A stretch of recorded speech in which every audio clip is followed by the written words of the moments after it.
Lahat po tayong nagbabayad ng buwis. Paano natin mapagkakatiwalaan na nagagamit ng maayos ang kaban ng bayan kung ang Vice-Presidente ng Pilipinas ay kung saan-saan ginagamit ang perang hiningi niya? Nilabag niya ang tiwala natin na dapat maayos na paggasta ng pera ng bayan. Meron din po na articulation of grounds saying na yung kanyang death threats, no joke, no joke, ito po ay bahagi ng pwedeng sufficient ground for the continuation of the impeachment proceedings.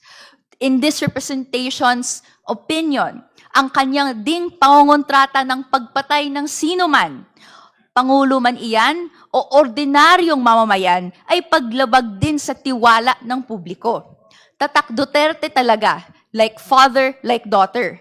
Pagpapatuloy ng culture of impunity, kung saan tahasang maaari na lang pwedeng sabihin at aaktuhan yung gantong klaseng threat to life, to Filipino citizens.